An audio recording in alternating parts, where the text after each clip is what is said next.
Hey, Lawrence here, welcome to Business Beats. Today we're talking about making change inside a team, inside a company. Like how do you make a team better? How do you get them motivated, create a good culture? And 10x the outcome from that team. Could be a team of 2 or a team of 10, it doesn't really matter. So let's dive into that, hope you enjoy it.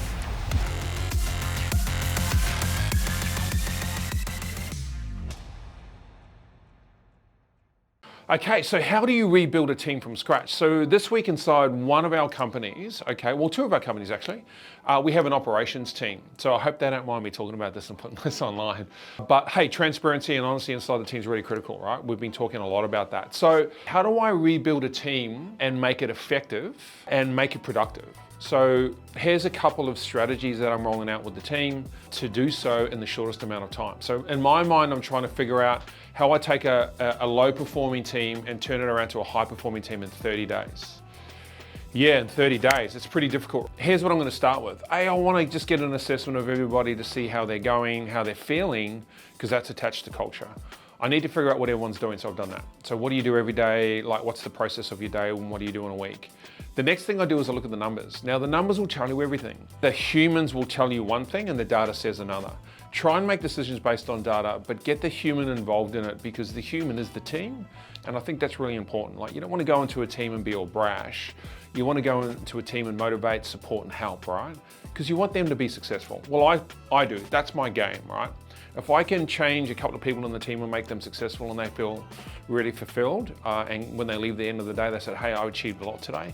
Well, man, that's the goal. So that's what I'm focused on. And I think that's how you build an epic team. So once you've got the metrics and the KPIs, you've got to publicize them, put them up on the wall. You need to look at them every day and the team needs to look at them every day. The next thing is they need to understand what the metrics mean. So how do the metrics move towards the result, right? Because if the metrics don't move towards the result, there's no point in having the metric. And there's no point in looking at the metrics. So we're trying to figure out how we do that and we're trying to figure out if we've got the metrics right. The next thing is SAAS, right? So what SAAS platforms are you using to record the metric and how are you recording the metrics? So we're currently doing that as well. The metrics are actually pretty good, so I'm not having to worry about that too much. Now I need to set a standard. So when I look at the metrics and they're low, how do I communicate to the guys who are rolling out those activities to get them better and high performing? So now I need to dive into the process, right? So what is Matt Damon doing on the call with the customer? And is it a good quality call? Does the customer understand it? Is it done at the right time? How long is the call? How many calls are we making? And how many customers are we reaching out to? Are we leaving messages? Are we emailing them? What does the email say? Are we SMSing them? Is there a link in that? Is there automation set up? Like a whole bunch of stuff inside that, right? So I'm breaking that down now. It doesn't take long, it takes a few days. You've just got to mud map it out, put it down on paper in a Gantt chart or some sort of workflow. And then you can look at it as a whole. But here's the thing, really, really critical to do. Don't go rebuilding the workflow on paper as you go, right? I highly advise, because everyone's diving into administration when you don't know if it's going to work. Rough it out, execute, and then fix it and tweak it as you go. That would be my thing. So one of the things I've found when it comes to operational teams who are supporting customers and clients, right, is that they're very focused on administration. Now I hate administration because how does that help our customer? You know, how does our policy, internal policies and processes help our customer? It does from a second proprietary or third proprietary position, but here's what our customer wants. They want us to communicate to them, right? We've engaged welcome calls to all of our customers within 60 minutes. So you need to build frameworks, right? So a framework is every time a client purchases or gives us $5,000, right? Because that's sort of $4,000 to $5,000 is our average spend per program. If they give us $5,000, our service guarantee is we will call them within 60 minutes. And even if we don't have all the paperwork ready and they're not in the system properly and all that sort of stuff, well, who gives a shit? Just call them anyway and just say, hey, it's Matt Damon calling from X. Just wanted to say, hey, thank you very much for purchasing one of our programs. We really do appreciate it. Is there anything I can do for you? Or let me walk you through the next steps. Or, hey, I noticed that you were looking to achieve this. We're happy to help with that. How can we be of service? Pretty easy, right? Like it's just focus on your customer. There's too many businesses out there focused on themselves and not focused on their customers. So the team's probably gonna watch this, right? And so there's a rule to that. There is nothing I will say to the team that I won't say to the team in public. So everyone knows what's going on, right? I'm not gonna say things about people behind their backs.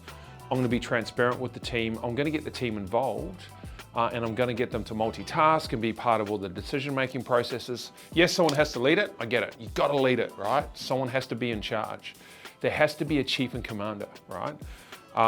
So I'm going to champion that, but I want the team to navigate their own way and come up with the concepts and ideas because they are the ones that will execute against it. I remember watching an interview of Jeff Bezos many, many years ago where he said the pivotal moment when Amazon changed its ethos was all we do is focus on the customer. And one of the things was, how do we get a parcel to a customer in under 24 hours? So it was about customer service, and they can do that now. But they had to build all this technology and warehousing and shipping and processes and policies, right? I don't know why hands are doing that all the time, but to be able to deliver that. So for us, it's just easy. You know, we just need to pick up the phone. How simple is that? So sometimes it's the simple things that win, right? That's a little bit about what I'm doing in terms of rebuilding a team. Now the culture and the behavior is a little bit different, right? So that's about, I think transparency and honesty is great. People need to buy into that and they need to come on a bit of a journey, right? And they need to believe that what we're doing is worth it, right? So you really have to communicate that, but you have to be sincere about it. Like I care deeply about our client, 100%, 100%. If someone is gonna give me or my company $5,000, I want to ensure that we do the right thing by them and the best possible product we could deliver and the best possible service, right? So about service, so we rolled out a service guarantee, and I'll wind back to that 1 hour thing. So our key service guarantee is now is we'll contact you in 1 hour, regardless. Now that's pretty powerful, where normally it could take 1 day, 24 hours, it could take 2 days. And we'll wound that back to 1 hour. How powerful is that? So culture, go slow, get the team involved. You know, you may lose some people, you may have to re-recruit, but you know, people matter, right? So you've got to get them involved and on board. And if you've got a great team, we have a pretty good team, you need to look after them, make sure they're going to be okay, but you need to push them and challenge them, right? Because if they're upset, that's okay. And being upset means you're probably learning. Being comfortable is being complacent, right? And nothing is happening in that space that's any good, right? So that's what I'm doing. Wanted to quickly push that out there. It's really in the forefront of my mind. I really care about that a lot. The people, and I care about the customers, right? The customers are just so important to our business. And we want more of them, so we need to learn how to service them well, efficiently, and productively. Okay, that's all I've got. I just wanted to quickly check in and talk about that. I hope you got something out of it. Thank you for joining, appreciate the time, and we'll see you next time. Look, I hope you found something that you liked or that you think may work for your business. If you haven't already, click the subscribe button. We try to push out as much content and good content as we can. Really appreciate your watching and look forward to speaking to you next time.